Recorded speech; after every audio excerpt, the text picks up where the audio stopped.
Hello, everybody. Today we're going to be going over Article 1 of the U.S. Constitution. Specifically, Article 1 deals with the requirements, duties, and characteristics of the legislative branch. So remember, the legislative branch is the branch that makes the laws. Okay, so Article 1 is the one that sets up Congress and tells Congress what it can and cannot do. All right, so the first thing, Article 1, Section 1 of the U.S. Constitution actually says that we will have a Congress and it will be bicameral. Bicameral means that it will be split into two houses. So we will have two houses. We will have a House of Representatives that will be determined by the state's population. So the more people you have in your state, the more representatives you have in the House. And then we will have a Senate, which will have equal representation, which means that it doesn't matter if you have two people living in your state or if you have 2 million people living in your state, every state gets two. Okay. The Article 1, Section 1 also says the Senate will have 100 people. Okay. Can't change without adding or subtracting states. So there's 50 states, 100 people. Okay. So, of course, when there was only 13 states, there was only 26 members of Senate. Does that make sense? Okay. So that's just however many states you have times two. That's the number of people you have in Senate. Okay.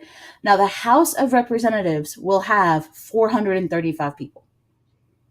That's it. That's all you get. Doesn't matter how we could have 20 bajillion citizens. And without a constitutional amendment, you get 435 people in the House. Okay. But the number of representatives each state gets changes every 10 years. Okay.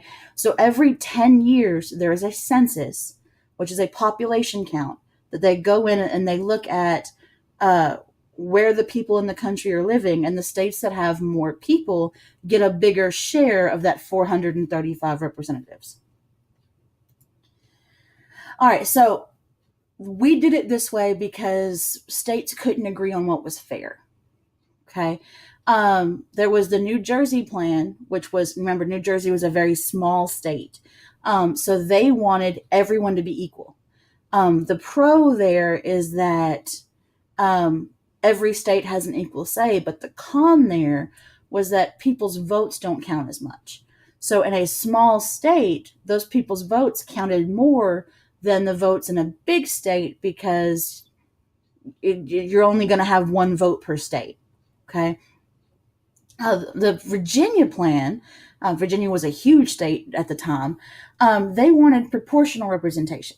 They wanted people's votes to be weighed evenly, one vote, one person, one vote. The problem with that is the states with big populations could very easily overwhelm small states. So Henry Clay, who was the great compromiser, comes up with something he called the Great Compromise. And that was that bicameral house, that two houses, one of them has a balance of representation, the other one is based on population. So a balance is created between the big and the small states. So this is a map from 2000. Okay. So this is the electoral map. So what you see in blue were states who voted for Al Gore. And what you see in red is the people who vote for George W. Bush. Now, as you can see, Bush won more states, but Gore won more people. Okay, so ideally, this represents both plans. Okay, so the big states can't outweigh the small states like Wyoming and Montana. Okay, a balance in population is a little more clear here. Okay, this map shrinks and expands as each state is based on population. Okay, so this is a map of the United States based on population. Okay, so the bigger the state, the more people who lived in there, the more votes for each person. Okay, so you can see here, like Massachusetts, which is a teeny tiny little country, right? a little state, it's got a lot of people in it, so it's bigger than it would normally be. Okay, whereas Montana, Wyoming, who's got a tiny little bit of population, they're teeny tiny on this map. All right, so Article 1, Section 2, Clauses 1 and 2, and Section 3, Clauses 1, 2, and 3 describe how both houses will work. You need to know this. Okay? In Senate, okay, we're going to do Senate first. Senators serve 6-year terms, and they stagger those. So you will not have two senators from the same state running for election at the same time, unless there's a death. Okay, unless something happens and somebody has to leave. They set it up so that you always have one senator in the Senate who's not running for election. Okay, so they run every 6 years. You have to be at least 30 years old to be a senator. You have to live, you have to be a member of the state you're serving. So you have to live anywhere in that state, and you had to have been a U.S. citizen for 9 years. Okay, 100 people in the Senate, 2 from each state. Okay. This is more like the New Jersey plan. Okay. It favors the small states. House of Representatives, they're a little bit quicker. Their length of term is 2 years. They serve 2 years. So they are constantly campaigning. Okay. You have to be at least 25 years old to be a member of the House of Representatives. It's not just living anywhere in the state. You have to live specifically in the district that elects you. So, like, Tennessee has 9 congressional districts. To be a member of the House of Representatives from a district, you have to live in that district. You have to have been a U.S. citizen for 7 years. Excuse me. There are 435 representatives. Now, this says from Illinois. Right? From Tennessee, we have 9. Okay. This is more like the Virginia plan. Okay. It favors those big states. And now, I'm not going to tell you what it was then, but now all representatives and senators are elected by direct election, which means the citizens vote directly for who's going to go. Okay. These are not our Congress people, so ignore them. This is, I helped someone from Illinois make them. You're going to look up ours in a minute. Okay. Leadership of the House. Article 1, Section 2, Clause 5. Okay.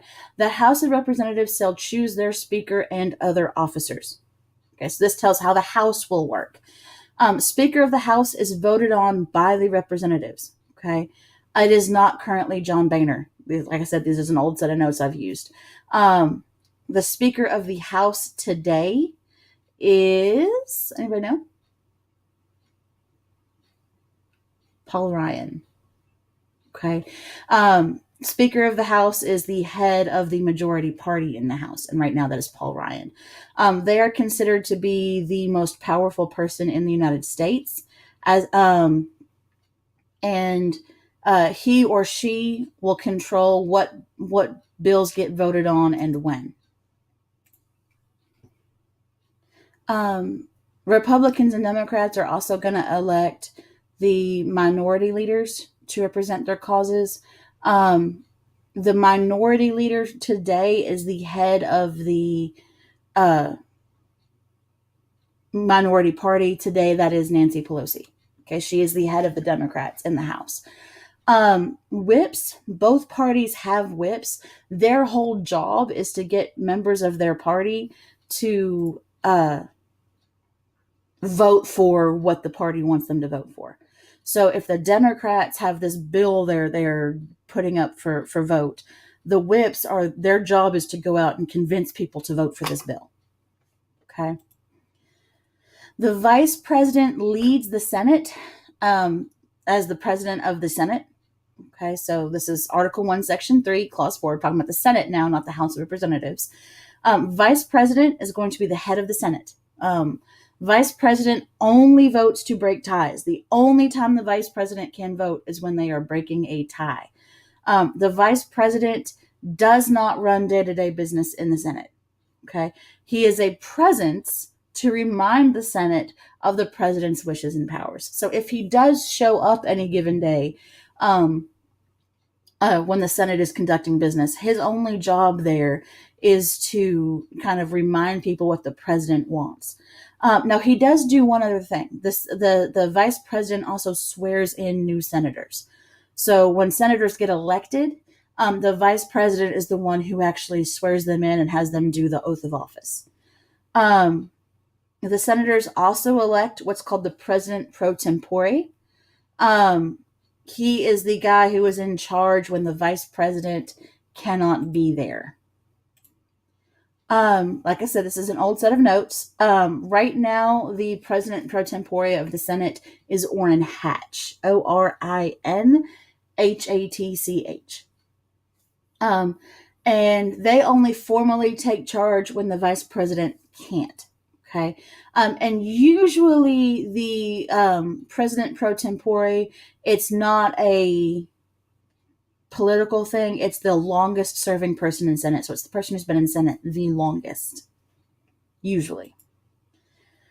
Article 1, Section 2, Clause 5, and Section 3, Clauses 6 and 7 actually go through and explain how you remove people from office. So they've been elected by the people, so we don't want to make it easy to get rid of them, right? We don't want to make it easy to get rid of someone the people have said they want. So it's a hard process, and it's hard on purpose. And it's broken up into different ways for a reason.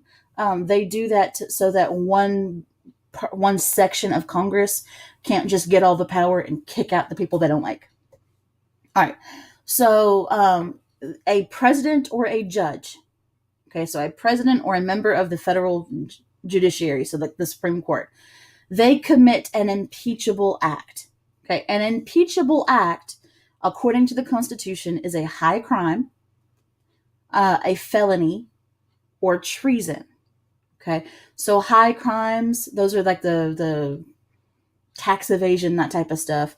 A felony, murder, the what we consider the horrible crimes, right? And treason is actively working against your country. Okay, I show you Bill Clinton there. He was the last president we had that got impeached. Impeached does not mean kicked out. Impeached means they had to go through this process and they were given a trial. He was impeached not because he cheated on his wife. Okay, it is not illegal to cheat on your wife unless you're in the military. Yes, it is illegal to cheat on your spouse if you're in the military, but he was not in the military. So it's not illegal for him to be, a philanderer off cheating on his wife. What was illegal was whenever there was he was called to Senate to testify in Senate, and they swore him in. He swore to tell the truth, nothing but the truth, so help him God. Or the truth, the whole truth, and nothing but the truth. They thought he lied. And that is a high crime. It is illegal to lie under oath.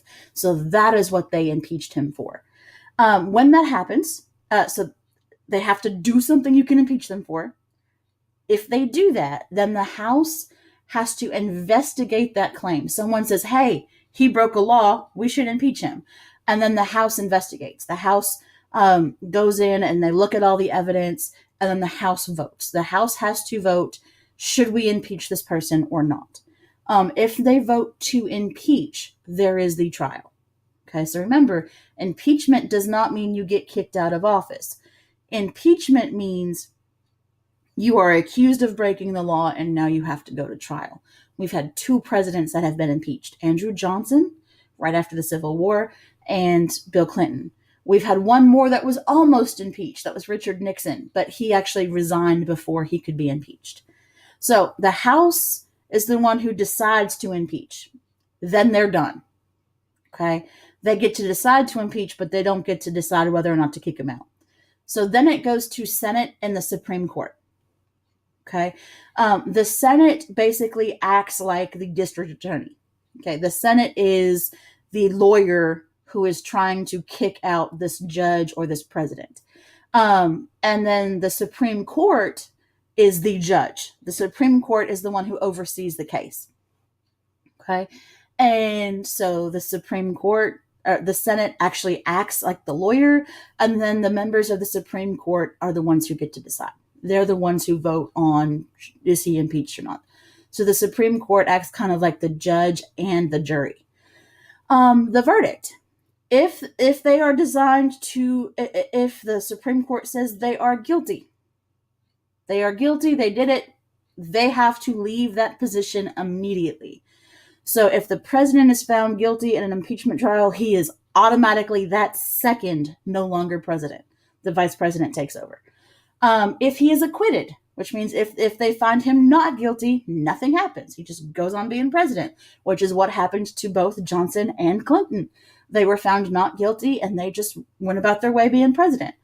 There is a third option. A third option is the Supreme Court can decide to censure that person, which is you did something wrong, but not wrong enough to get kicked out. Okay. And in that case, you can get a minor punishment. They can, dock your pay or any other type of minor punishment they get. Usually it's a verbal warning and you get ripped to shreds in the media, and that's your punishment. All right. Article 1, sections 4, 5, and 6 do a couple other things. It says that Congress requires all states to hold elections for senators and representatives on the same day, which is why we have one election day. It's why you guys get out of school on that day, because we have to have the election at the high school.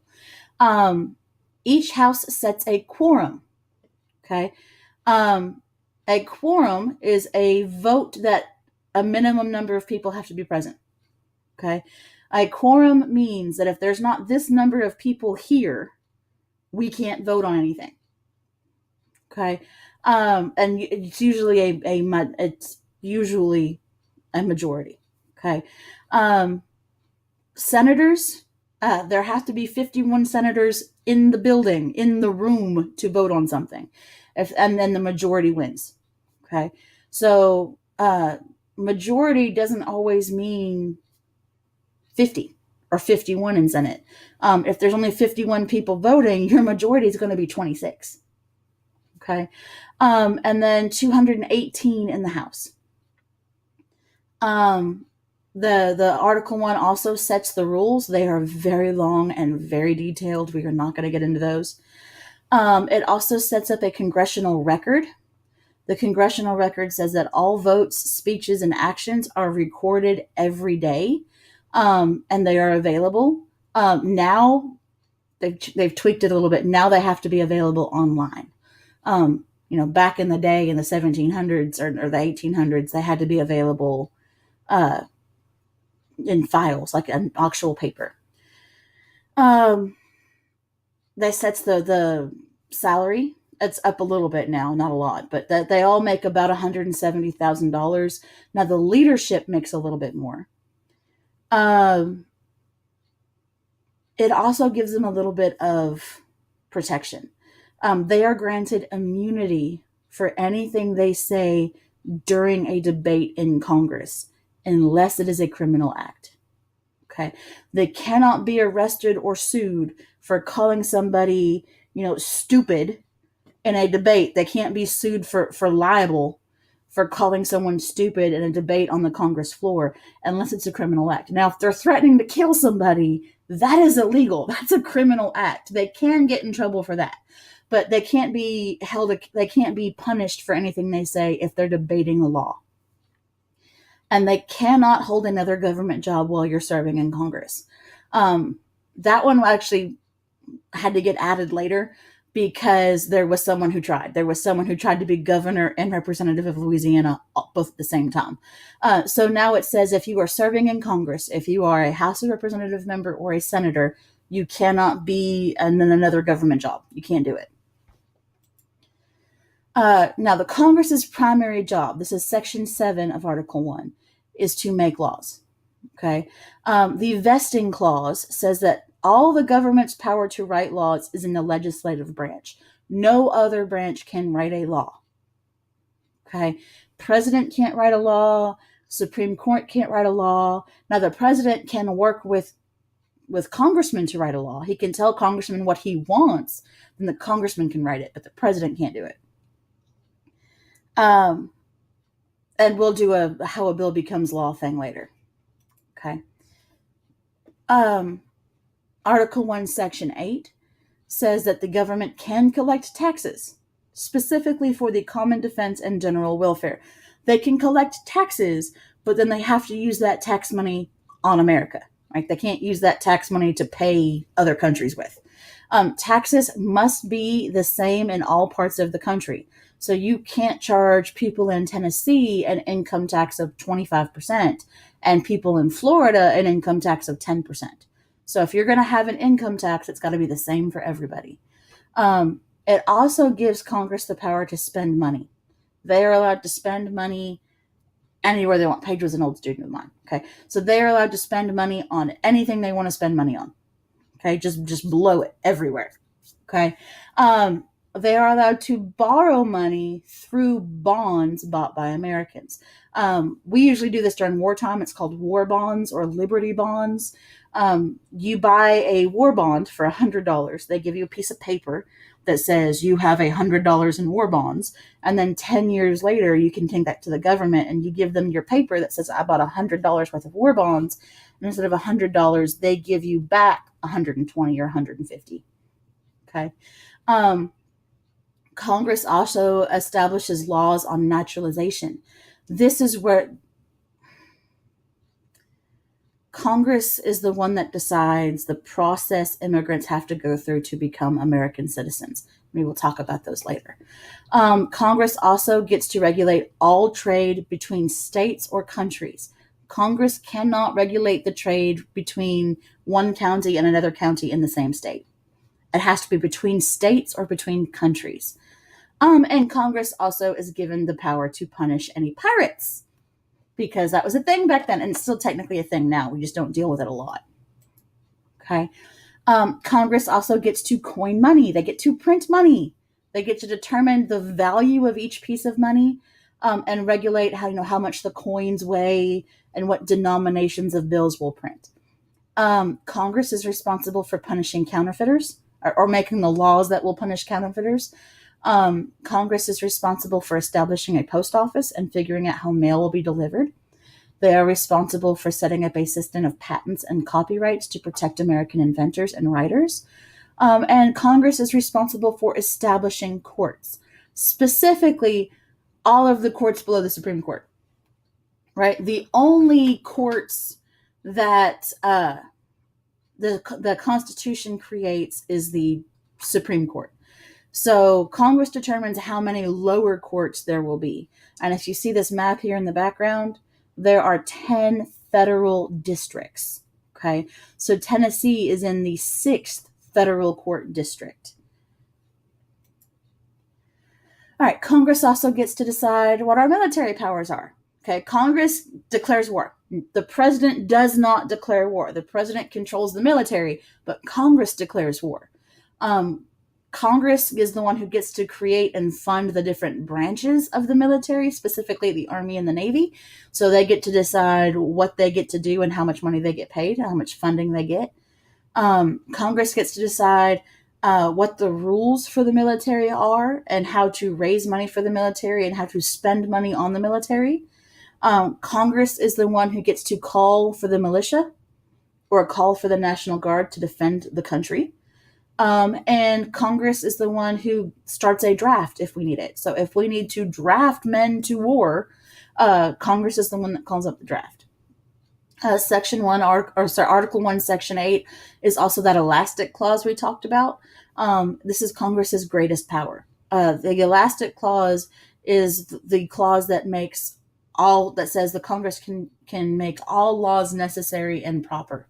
So basically, if Congress can find a way to connect what they want to do to one of those powers we've talked about, they can do it. Okay. It's also called the necessary and proper clause. Okay. Article 1, Section 9 says all the things Congress is not allowed to do. Congress cannot suspend habeas corpus. Habeas corpus means that the government has to have a reason to arrest you. Okay. You have to have some kind of reasonable suspicion of guilt to be arrested. So they can't just arrest you because they don't like the way you look that day. They have to have a reason to arrest you. Congress cannot create ex post facto laws. Ex post facto is Latin for after the fact. Ex post facto laws are created to punish something illegal by making a new law to make that act illegal. Okay. What this means is, let's take prohibition, for example. Okay. Before prohibition, you could drink, right? When they made prohibition and they said drinking was illegal, they couldn't go back and punish you for drinking when before that law went into place.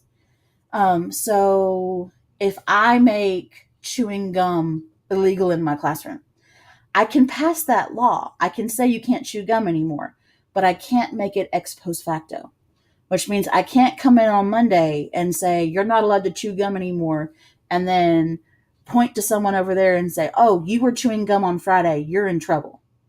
Okay. You can't be punished for something you did before it was illegal.